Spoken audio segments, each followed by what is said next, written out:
well, and welcome back to my channel. And to those of you who are new here, welcome, and I'm very happy that you're here. So for today's vlog, I'm gonna be answering one of the questions I had received last year, which is about living independently, living alone. What does it look like? How does it feel like? Is it depressing ba? Is it sad? Is it manageable? And what's my life as a whole as an independent woman?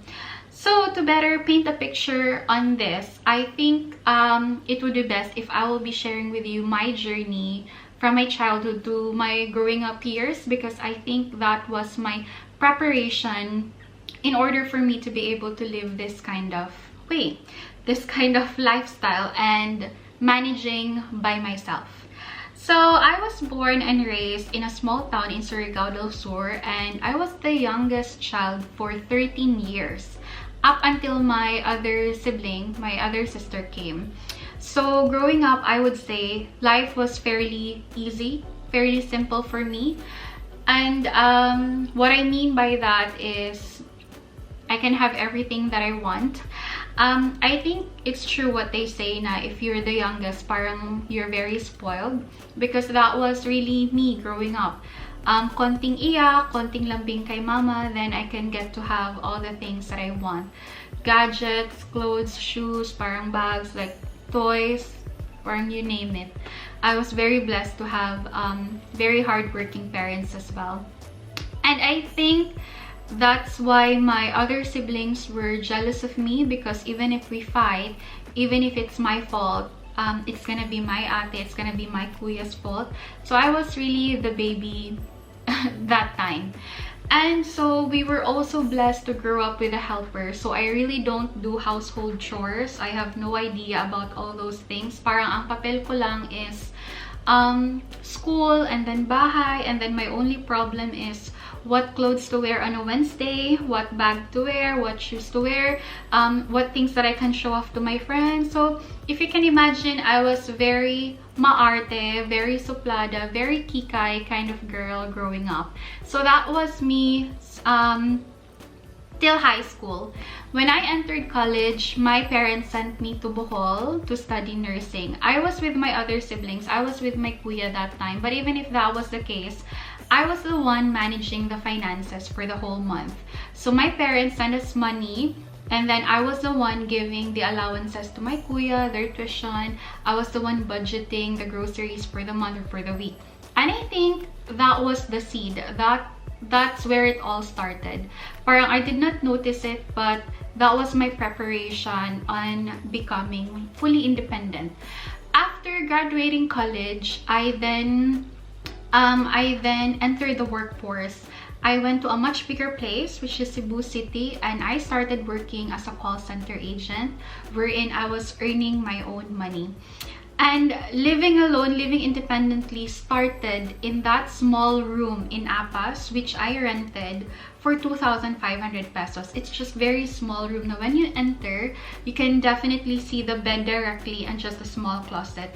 So when I eat breakfast, lunch, and dinner, it's all in the bed. When I write something, it's all in the bed. Sometimes I dress up in the bed and I sleep in the bed. So that was my life for many years when I was working in Cebu.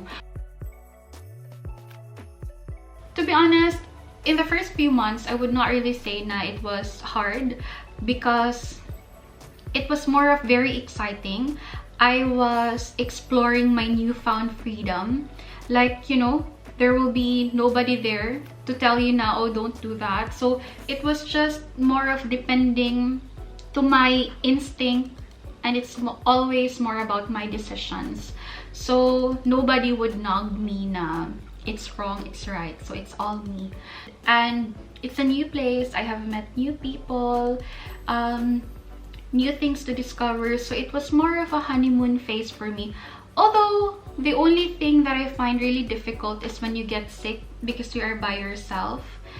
There's nobody to take care of you. And since I was on my early 20s that time, parang I was very emotional. So when I get parang sad and disheartened about something, I could not just easily parang go to mama and talk to her about these things. So yeah, I think that's that's the major things that I had difficulty with starting up. But I would say na even if that was the case, it actually made me stronger and wiser. Parang those difficulties made a huge impact on me, because since I know that I am living by myself, I take extra steps, extra precautions on my health to be better with myself. At the same time, parang I learned which chika to patol and which chika to ignore. Parang which battles to fight and which battles to ignore. Looking back, I would say na living separately or deciding to live separately and living alone from my family, from my parents, was one of the biggest and life-changing decision that I have ever made. It's not just about me having my own place, having my own space, parang my own privacy, but it's more of it played a major role in my growth, in my personality and character development. As I think of my journey as well, I realized na God allowed me to live in such kind of way to prepare me for His plans for me, to prepare me for what's ahead, which is my life right now. As a first-time OFW, I am very grateful to those experiences, because adjusting wasn't really an issue for me. Para bang I still feel sad and homesick from time to time, but the urge of going home and quitting my job did not really occur to me. So I was very used to with being by myself, being sad, being homesick, na everything was a normal for me. So that was my mindset that I have been building for many years of living by myself. And so when I came, parang everything was very smooth for me. I already know how to do the dishes, I already know how to do the laundry, to clean, to like all these household chores. So I was managing all right by myself. And I discovered a lot of things na kaya ko pala, because the situation calls for it and there's nobody else to do it but me. So I have to man up and do it for myself. Living independently made me humble, because if I could compare it to the lifestyle that I had when my parents were still supporting me, I can just easily get the things that I want. Although I am grateful that they were able to provide me with what I want, but I think it's very superficial, because I wasn't really able to appreciate the value of like the money that they had spent onto this item. But now, when I am interested at something, I really like think thoroughly if it's a need or a want, because since I am earning my own money, I know how hard I work to get this amount. So parang I don't want it to be spent to something na I can't find value over time. So that's why I would always go on to humble purchases. Not just because nadala ako sa inggit, or not because it's trendy and it's something that I can brag about, but because it's gonna be adding meaning, value to my life. Living independently taught me to be sensitive to my feelings. It allowed me to listen to my thoughts intently and to process what I feel. Since I have the luxury of space, I can just easily cry my heart out without getting scared or embarrassed na somebody's gonna be able to find out. And at the same time, I can let go of my inhibitions, my weaknesses, my insecurities, and I can just be vulnerable all out.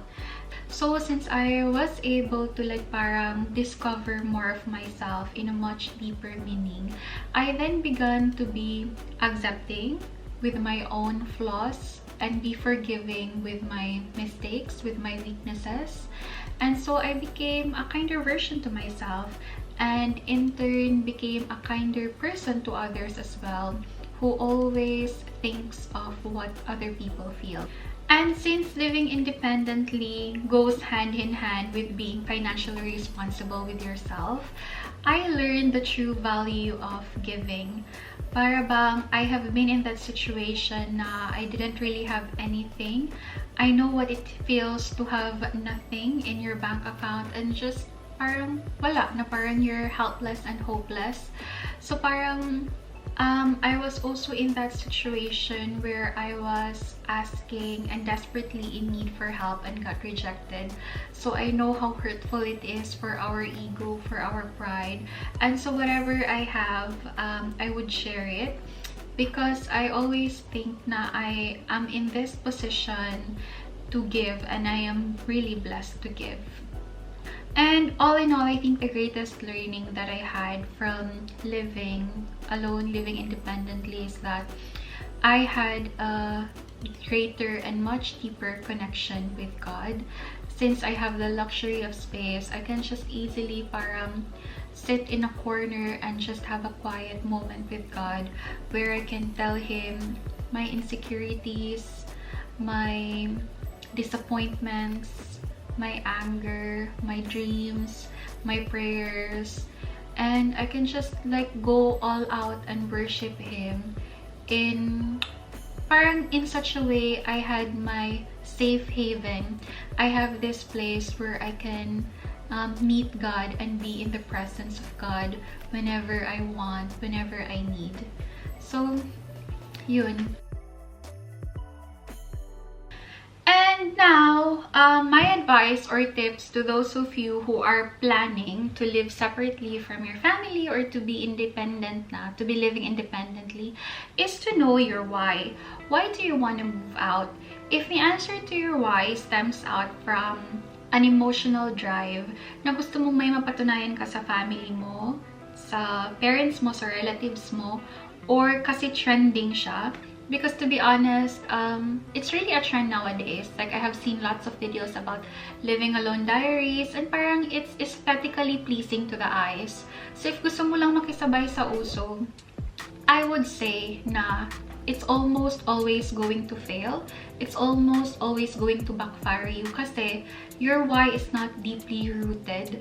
So when things get difficult, parang you're gonna be easily shaken. As for me though, although it started na parang bang I was forced, I haven't had any choice but to follow my parents' decision because they're the ones sending me for college. But right after college, I had two choices apparently. It could either be I go back to my hometown, be a palamunin to my parents, be a palamunin to my family, because that time hospitals were not accepting parang nurses, parang it was all volunteer work, which I really didn't like the idea of. Or I can explore something else apart from being a nurse and earn my own money. So with that choices, I chose the latter. I chose to work and start earning for my own, because my biggest why on why I did that move is parang so that I can have my own salary and I can provide for my family, and that my father would come home na and will not continue to work abroad, because ever since I can remember, since I was a kid, he was always away. He was always outside of the country to work. So even if I had difficulties and challenges living by myself, I was deeply anchored by that why, and so everything became bearable for me. So if this is you and the answer to your biggest why is not superficial and it's always for the good, I would suggest to pray for God's discernment and to pray for wisdom and guidance from the Holy Spirit, because if it's anchored by God, always you will not be led astray. So yeah, that's it for today, Jelly Beans. I hope you have something to take away from this vlog. Thanks so much for watching, and I'll see you next time. Bye!